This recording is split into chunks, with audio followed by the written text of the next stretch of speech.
오늘 우리에게 주시는 하나님의 말씀의 제목은 바로 사람의 손으로 짓지 아니한 성전입니다. 사도행전 17장 24절로 25절의 이 말씀이 성경에 기록된 문자가 아닌 오늘 여러분의 인생 속에서 하나님께서 이루시는 최고의 축복의 성취의 날이 되기를 예수님의 이름으로 축원합니다. 지금 이 지구상에 일어나는 많은 일들과 또 소식들과 뉴스들을 접해볼 때 많은 생각들을 할 수 있는 기회들을 얻지요. 크게 보면 지금 지구상은 이 전쟁 때문에 많은 사람들이 어려움을 겪고 있습니다. 러시아와 우크라이나 전쟁으로 인하여 많은 나라들이 쉽지 않은 시간들을 보내고 있습니다. 그것 때문에 이 지구의 가장 큰 곡창지대라고 하는 이 우크라이나에 온 지구의 전 세계 곳곳에 밀이 수출되는 곳이죠. 여기가 전쟁이 나고 밀 수출을 할 수 없는 상황이 되니까 이제 앞으로 뉴스 소식을 통해서 들어보신 분은 아시겠지만 지금 강대국들과 또 개발도상국들, 약소 국가들이 모두 다 이 비상식량을 준비해야 되는 대책을 논의하고 있다고 뉴스가 보도한 것을 저는 확인하게 되었습니다. 그 비상식량을 준비하게 되는 이유들이 보니까 이 전문가들의 예측이 그래요. 앞으로 3억 명이 식량난 때문에 이 죽음을 피할 수 없게 되는 일을 직면하게 될 것이라는 것입니다. 비단 이것은 이 전쟁 때문에만은 아닙니다. 갑자기 변해져 가는 이상 기후들과 또 전쟁의 영향과 여러 가지 상황과 여건들 때문에 이 사람이 먹을 것이 사라져가는, 먹을 인구는 그대로인데 이 식량이 부족한 이 기근의 때를 직면해야 되는 때가 왔다는 것입니다. 그것 때문에 이제 나라들은 당장 자국민들이 먹을 식량이 없으니까 어떻게 하겠습니까? 수출을 다 막습니다. 수출을 막아버리면 수입에 의존했던 나라들은 당연히 먹을 것이 공급이 중단돼 버립니다. 생존의 위협을 얻게 되는 것이죠. 저희 나라도 쌀 생산국이지만 밀이나 이런 많은 것들을 수입에 의존하고 있습니다. 그래서 여기에 대한 대비를 해야 됩니다. 여기에 또 전문가들이 또 고민하고 연구하고 있는 부분이 있겠죠. 그런데 중요한 것은 사람들은 지금 다가올 이 엄청난 기근에 대하여 무관심할 수 있는 부분과 또 무지한 부분이 안타깝지 않을 수가 없다는 것입니다. 노아 시대 때도 마찬가지였습니다. 홍수가 시작될 것이 분명한데 노아는 그 시대에 120년 동안 시대에 다가올 재앙과 엄청난 이 이야기들을 미리 전달했습니다. 그런데 사람들은 술 먹고 장가가고 시집가고 거기에는 전혀 관심이 없었다는 거죠. 그 일은 또한 소돔과 고모라가 멸망당하기 직전에도 마찬가지였습니다. 롯의 말에 롯의 사위들이 그 장인어른이 하는 말을 농담같이 여겼던 때나 어쩌면 지금이나 크게 비단 다를 부분은 없는 것 같습니다. 이뿐 아니라 지금 우리가 겪고 있는 또 겪어야 할 또 많은 과제들과 문제들이 산재해 있습니다. 어제는 74주년 국군의 날이었지요. 이 군대가 존재하는 이유는 자국민의 안위와 안보를 위하여 외부의 위협으로부터 보호하기 위한 목적으로 군대가 존재합니다. 제가 잘 아는 부대가 있는데요. 이기자 부대라고 강원도의 하천에 있는 부대가 있습니다. 이기자 부대를 제가 어떻게 잘 아느냐 하니까 속속들이는 잘 몰라도 저희 아버님이 이기자 부대 출신이시기 때문에 저는 관심이 있었고 또 그 부분에 대해서 또 여러 가지 또 생각도 하게 되고 확인돼 보게 된 경험이 있었습니다.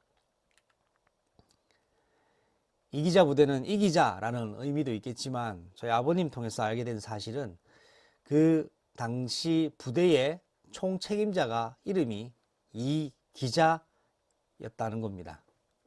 그래서 그 부대 이름이 이기자인데요. 갑자기 국군의 날과 이기자 부대에 대한 이야기를 하는 이유는 국군의 날을 맞이하여 74주년 국군의 날을 맞이하여 안타까운 소식 몇 가지를 듣게 되었습니다.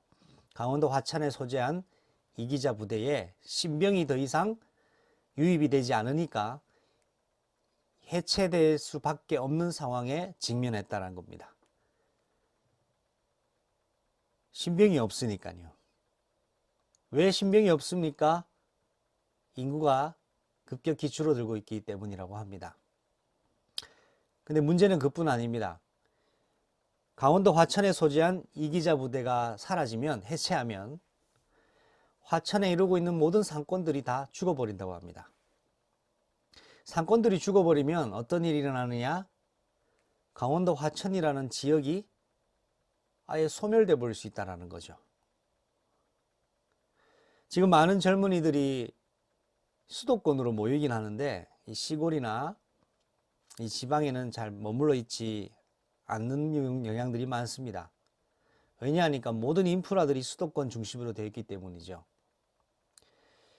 인구가 한 나라 국가에 충분히 있어야 그 국가가 존립할 수 있고 또 많은 부분에 대처를 할 수 있는데 대한민국은 전 세계 OECD 국가의 그 조사 결과 출산율 가장 좋지 않은 최악의 나라로 단연간 지금 그 자리를 빼앗기지 않고 있습니다. 출산율이 저조하다는 것은 앞으로 대한민국의 존립에 대한 위협을 크게 받고 있는 부분을 이야기하고 있는데 또한 인구 절벽 현상이 지금 대한민국의 가장 중요한 이슈로 떠오르고 있습니다. 이러한 상황들보다 더 심각한 문제는 뭐냐? 인구는 이미 절벽 현상인데 더 이상 젊은이들이 결혼하지 않고 출산을 꺼려한다라는 것입니다. 그러면서 지난 주간 제가 생물학 교수의 어떤 그 강의를 하나 듣게 되었는데요. 그 생물학 교수의 입장이 그렇습니다. 대한민국에서 출산하는 것은 바보 멍청이들이나 하는 일이다라고 얘기하기를 제가 깜짝 놀랐습니다. 그 교수님은 가정이 있냐 확인해 왔더니 또 가정을 이루고 계세요. 근데 그렇게 하실 수밖에 없었던 배경에 이유가 있더라고요. 그 결혼과 가정을 이루는 것을 비판하는 것이 아니라 대한민국 사회가 출산이 저조할 수밖에 없는 모든 조건을 다 갖추고 있기 때문이라고 합니다. 아이를 키워내는 환경이 너무나 열악하다는 것이죠. 그렇기 때문에 동물들도 자기네들의 환경에 위협을 받거나 그 환경에 오랫동안 이 생명의 어떤 안락을 유지할 수 없는 상태가 된다면 생산 활동을 하지 않는다고 하네요.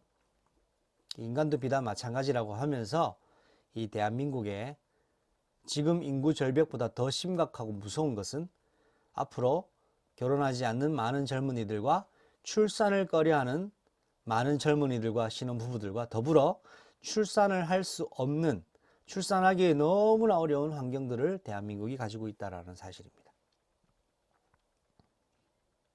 이뿐 아니라 우리가 겪고 있지만 또 코로나 더불어 전염병과 여러 많은 감염에 노출되어 있고요. 지금 지구는 많은 문제를 가지고 있습니다.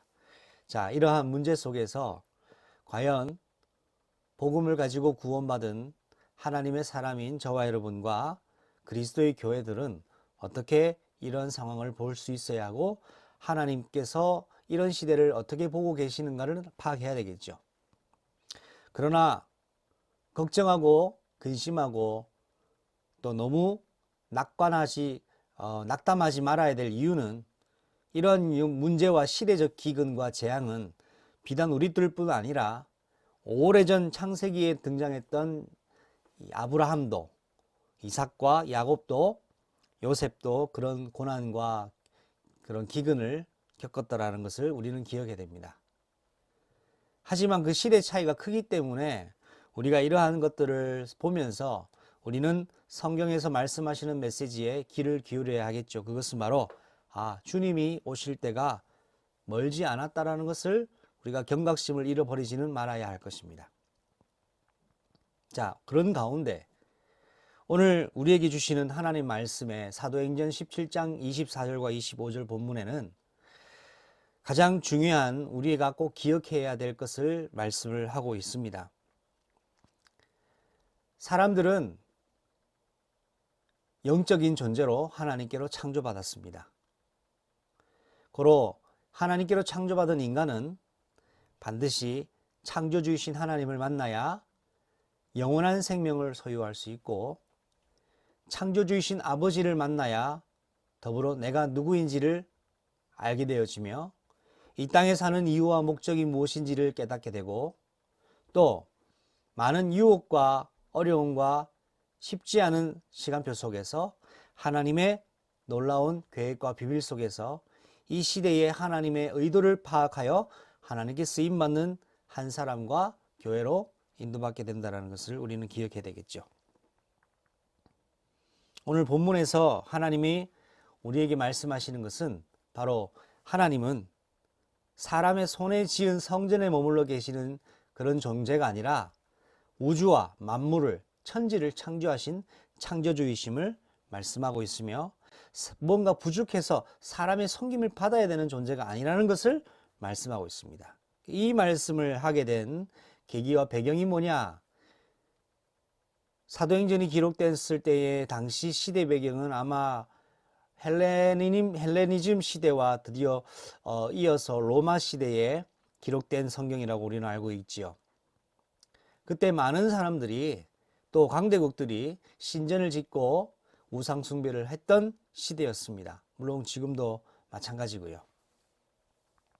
그런데 하나님께서는 어떤 성전에 사람이 지은 전에 머물러 계시는 그런 존재가 아니라는 것을 성경은 오늘 말씀하고 있습니다. 그러면서 오늘 예배를 통하여 저와 여러분이 꼭 기억해야 될 것은 성전이라는 것이 과연 무엇인가, 무엇이 교회인가, 무엇이 성전인가 라는 것을 우리는 꼭 오늘 이해해야 되고, 하나님의 의도를 깨달아 우리 삶 속에 그러한 이정표로 인도받아야 되겠다는 것입니다. 그렇습니다. 인간은 하나님께로부터 창조되었고 반드시 하나님을 만나야 합니다. 그런데 하나님을 만날 수 없게 된 사건이 있었죠. 창세기 3장에 눈에 보이지 않는 인간을 파멸을 시키기 위해 존재하는 존재 사단 마귀가 하나님과 인간 사이를 죄로 말미암아 멀게 만들었습니다. 죄의 결과는 죽음입니다. 죄를 지었기 때문에 죽을 수밖에 없는, 죽었죠. 사망의 법 아래 인간은 하나님과 완전 단절이 시작된 것입니다. 그런데 하나님께서는 이런 인간들을, 죄로 말미암아 사망과 죽음의 법 아래 있는 인간들을 그냥 내팽개치지 아니하시고 창조하신 목적과 의도대로 하나님은 구원의 계획을 가지고 범죄한 즉시, 사단에게 종속된 즉시, 사단에게 속아서 영원한 죽음을 차게 된 즉시 하나님께서는 해결책과 거기에서 벗어나는 벗어나게 하실 것을 약속하셨습니다. 그것이 바로 여자의 후손이신 예수 그리스도가 이 땅에 오셔서 죄와 사탄의 권세를 깨뜨리시고 그를 믿는 자에게는 영원한 생명의 구원을 주실 것을 약속하신 구원의 약속이었습니다. 그대로 정확히 2022년 전에 예수님은 이 땅에 인간의 몸으로 오셔서 성경에 약속된 대로, 구약에 예표된 대로 십자가에 달려서 인간이 죄를 지어서 죽어야 하는데 죄 없는 인간이신 예수님이 이 땅에 오셔서 십자가에 못 박혀 죽으심으로 피 흘리셔서 레위기 17장 11절에 말씀하신 것처럼 피가 죄를 속하는 그 비밀을 예수님이 친히 이루셔서 우리가 더 이상 죽음을 보지 아니하고 육체와 생명이, 육체와 영과 혼이 육체 속에 있을 그때에 심판을 받지 아니하고 구원받을 수 있는 영원한 구원의 길을 예수님이 열어놓으셨다는 사실이죠. 단 조건은 믿는 자에게 이 은혜가 적용된다는 사실입니다. 이렇게 하나님께서는 우리 인간을 죄로 말미암아 저주 아래 있는 인간을 예수 그리스도로 건지셨고 그리스도의 이름을 믿는 하나님의 사람들을 교회로 삼으셨다는 것을 성경은 말씀하고 있습니다. 오늘 저와 여러분이 그리스도 예수를 고백하는 하나님의 자녀가 분명하다면 하나님은 저와 여러분을 예수 그리스도의 교회와 성전으로 부름받았음을 말씀하고 있는 것입니다. 구약시대 이스라엘 백성이 애굽에 종노를 할 때 애굽에서 출애굽시키는 이후에 가나안 땅으로 인도하시죠. 가나안 땅으로 가게 하신 이유는 성전 세울 민족이었고 그곳에서 오실 메시아를 준비하기 위하여 가나안으로 인도하셨습니다. 가나안 땅에 도착했을 때에 가나안 땅에도 이르기 전에도 물론 마찬가지지만 성막을 짓게 하셨고 문제와 상황과 어려움을 겪을 때마다 성막 중심으로 이동하거나 기다리거나 하나님의 인도하심을 받도록 철저히 훈련시켰던 40년의 시간 이후에 가나안 땅에 도착해서 비로소 성전을 짓게 됩니다. 그런데 그 성전은 건물이 아닌 바로 완전하신 그리스도, 오실 그리스도를 의미하는 것이죠.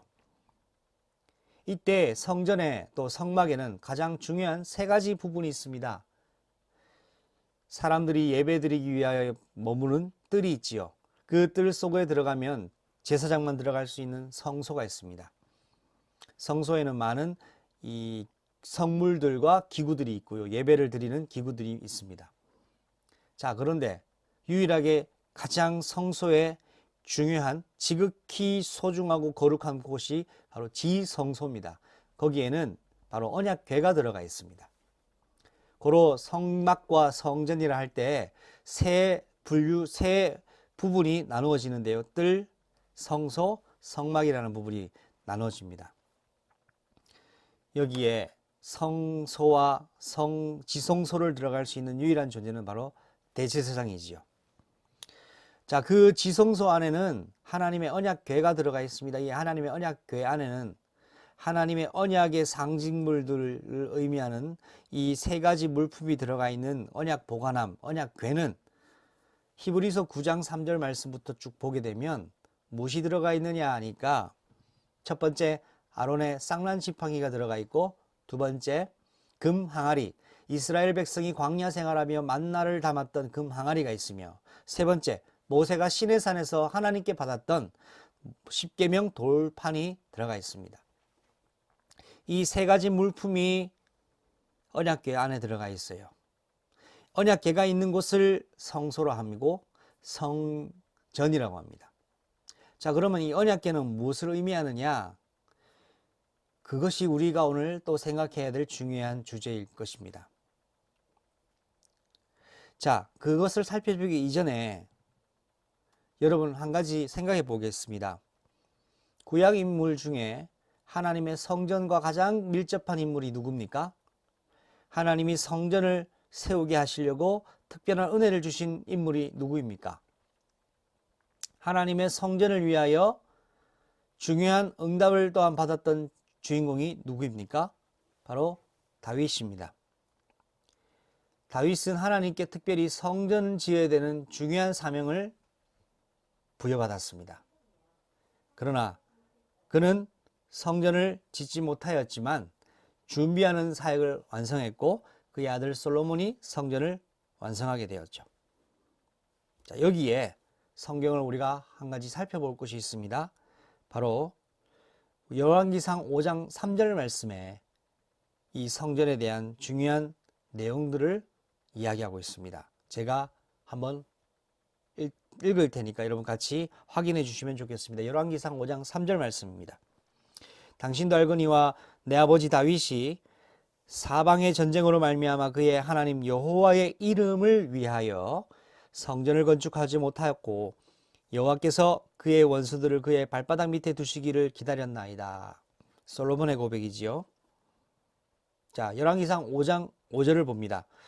여호와께서 내 아버지 다윗에게 하신 말씀에 내가 너를 이어 네 자리를 오르게 할 내 아들 그가 내 이름을 위하여 성전을 건축하리라 하신 대로 내가 내 하나님 여호와의 이름을 위하여 성전을 건축하오니. 자, 성전을 짓는데 성전에서 가장 중요한 포인트가 뭐냐 했을 때 성경이 오늘 말씀하고 있습니다. 여호와의 이름을 위하여. 한 군데 더 볼까요? 열왕기상 8장 16절 말씀입니다. 내가 내 백성 이스라엘을 애굽에서 인도하여 낸 날부터 내 이름을 둘 만한 집을 건축하기 위하여 이스라엘 모든 지파 가운데 아무 성읍도 택하지 아니하고 다만 다윗을 택하여 내 백성 이스라엘을 다스리게 하였노라. 내 이름을 둘 만한 집이라고 성경이 기록하고 있습니다. 하나님의 이름을 둘 만한 집이 뭐냐? 성전입니다. 그럼 하나님의 이름은 무엇인데요? 언약궤와 하나님의 이름이 매치가 되는 것입니다. 하나님의 이름은 곧 언약궤에 들어가 있는 물품에 의미하는 바와 같다는 겁니다. 그러면 언약궤 안에는 무엇이 있다고 말씀드렸습니까? 금항아리, 아론의 쌍난 지팡이, 더불어서 모세의 십계명 돌판이 있죠. 이 세 품목은 세 가지 직분을 의미합니다. 첫 번째, 만나가 든 금 항아리는 말씀의 떡을 공급하는 선지자의 직분을 의미하고, 아론의 쌍난 지팡이는 제사장 직분을 의미하며, 모세가 받았던 시내 산에서 받았던 십계명 돌판은 바로 법으로 민족과 백성을 다스리는 왕의 직분을 의미합니다. 그럼 언약궤 안에는 이 세 가지 중요한 성물이 왕의 직분과 제사장의 직분과 선지자의 직분을 의미하는 것이 들어가 있는데, 이 세 가지 직분이 여호와의 이름이라고 했습니다.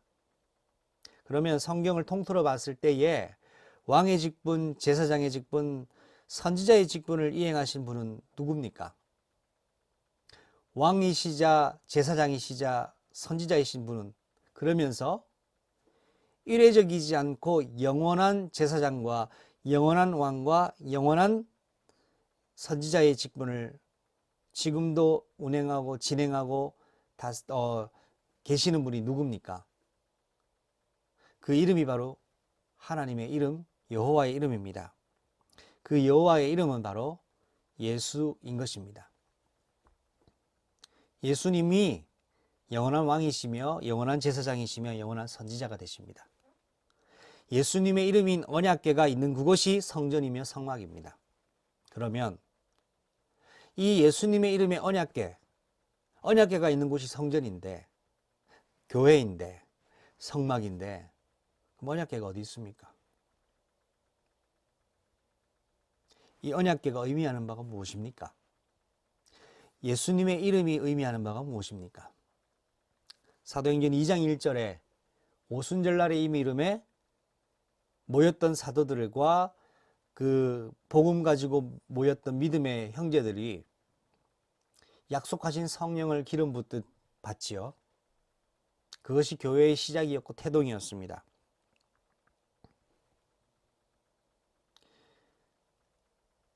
요엘 선지자를 통하여 말씀하시고 예표하신 대로 성령을 기름 부으듯이 하시겠다고 하셨고, 그날 그 시간표에 성취하셨습니다. 하나님은 곧 성령이십니다. 하나님은 영이시니 라고 예배 때도 우리가 말씀을 나눴죠. 성령이신 이 하나님은 아무 때나 어느 때나 임하시는 분이 아닙니다. 오직 예수 이름을 믿고 고백하는 자와 예수 이름을 믿는 자와 교회에 역사하십니다. 성령은 예수 이름으로만 임하십니다. 예수 이름을 선포하고 예수 이름을 전달하고 예수 이름을 붙잡는 곳에만 성령이 역사하십니다. 그 성령이 예수님이시요 하나님이시며 언약계입니다. 예수를 믿는다는 것은 교회를 다니고 구원받는 것 이상 예수 그리스도로 말미암아 내 안에 성령이, 하나님의 영이, 예수의 영이 자정하시고 내 영의 주인이 하나님으로 바뀌어지는 사실, 사단에서 하나님으로 바꿔지는 사실을 말합니다. 우리 마음속에 예수님의 마음이 창조가 시작된 것이죠. 아이가 태어나면 끝이 아닙니다. 자라야 됩니다. 내 안에 시작된 예수 그리스도로 새롭게 시작된 성전이 장성한 분량에까지 자라야 됩니다. 태어났다고 끝이 아닙니다. 양육받고 자라고 배우고 성장해야 됩니다. 예수 믿고 끝이 아니고 구원받고 끝이 아닙니다. 내 안에 계신 성령께서 나를 성장시키고 성숙시키고 온전한 장성한 그리스도의 장성한 분량으로 만들어 가기를 원하시고 그것을 이루시기까지 하나님은 우리를 당신의 섭리와 목적대로 인도하신다는 사실이죠. 그러나 너무 쉽게 또 성령을 너무 간단히 생각해서는 안 됩니다. 하나님의 성령은 성경을 이루시고 성경을 기록하셨으며 또 구원받은 성도를 인도하고 계신다는 것을 우리는 기억하면서 예수님이 이 땅에 마지막으로 하신 지상 대명령 중에 가장 중요한 메시지가 오직 성령이 너에게 임하시면 너희가 권능받고 예루살렘 땅끝까지 증인될 것을 말씀하셨습니다. 오직 성령입니다. 사도행전의 역사의 키포인트가 뭡니까? 오직 성령입니다. 창세기 성경의 핵심 주제가 뭡니까? 오직 성령입니다. 성령에 의해 선택받은 아브라함 개인이 이삭이라는 가정과 야곱이라는 민족, 세계 정복할 요셉이라는 한 사람을 만들어 가시는 이 성령의 역사.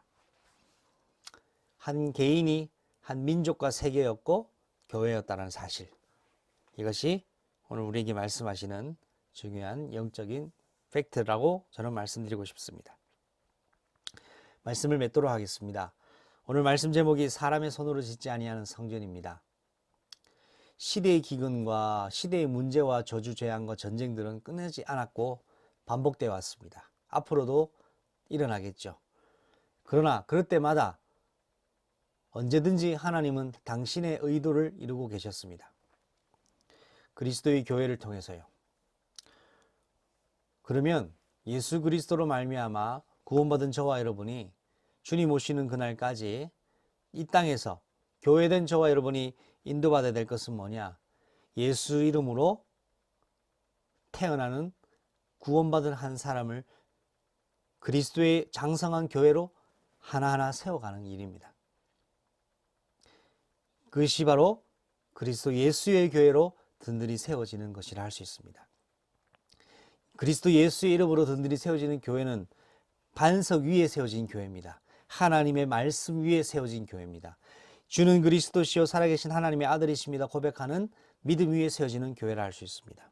이 교회는 마태복음 16장 16절 말씀 이후에 16, 17, 18절 말씀처럼 음부의 권세가 이기지 못하는 교회입니다. 음부의 권세가 이기지 못하는 교회로 저와 여러분을 부름받게 하셨고 또 세상이 아무리 난리와 소문이 있다 할지라도 하나님께서는 하나님의 의도를 이루어 가실 것이며 그리스도의 교회를 온전케 하실 것입니다.